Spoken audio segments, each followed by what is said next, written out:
ከተቸገሩ እርዳቸው፣ ከታመሙ ጠይቃቸው። ግን ሰላሙ አለይኩም ወራህመቱላሂ ወበረካቱ። ብዙ ጊዜ ከሰዎች ጋር በሚኖረን መስተጋብር ሙስሊሞች ጋር ያለን መስተጋብር ይኖራል። ከኢስላም ውጭ ደግሞ ያሉ ሰዎች ጋር በጉርብትና ሊሆን ይችላል፣ በዝምድና በሌላም በስራ ባልደረባነት ማለት ነው። ግን ሸሪዓችንን ጠብቀን መሆን ይኖርብናል። ሸሪዓ የፈቀዳቸው መስተጋብሮች አሉ፣ ሸሪዓ የከለከላቸው አሉ ማለት ነው። በዱንያዊ ነገር ላይ ቸግሯቸው ከሆነ መርዳት ችግር የለውም።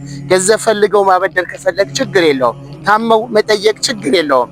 ሀዘን ደርሶባቸው ማጽናናት ችግር የለውም። ማብላት ማጠጣት፣ ሌላም ችግር የለውም። ግን የሃይማኖት ነጸብራቅ ያላቸው ነገራቶች ላይ ሃይማኖታዊ በዓላቶችን አስመልክቶ እንኳን አደረሳችሁ ማለት በሸሪዓችን የተከለከለ ነው። ባረከላሁ ፊኩም። ስለዚህ እንኳን አደረሰ። በዓሉ እንዴት ነበር? በቴክስት ሊሆን ይችላል፣ ስልክ ደውሎ ሊሆን ይችላል፣ ቮይስ ልኮ ሊሆን ይችላል፣ ቪዲዮ ልኮ ሊሆን ይችላል፣ ኢሜጆችን በመላክ ሊሆን ይችላል። አይፈቀድም። ባረከላሁ ፊኩም። ለምን? ዲናችን ከምናችንም ነገር በላይ ነው ማለት ነው። ባረከላሁ ፊኩም።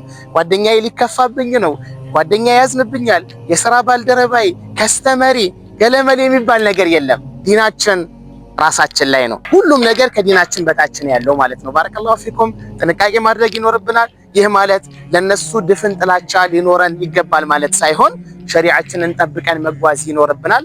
መተባበር፣ መረዳዳት ባለብን ነገር አህለን ወሰህለን። ሸሪዓችን በከለከለው ነገር ግን ማዕ ሰላማ። ሰላሙ አለይኩም ወራህመቱላሂ ወበረካቱ።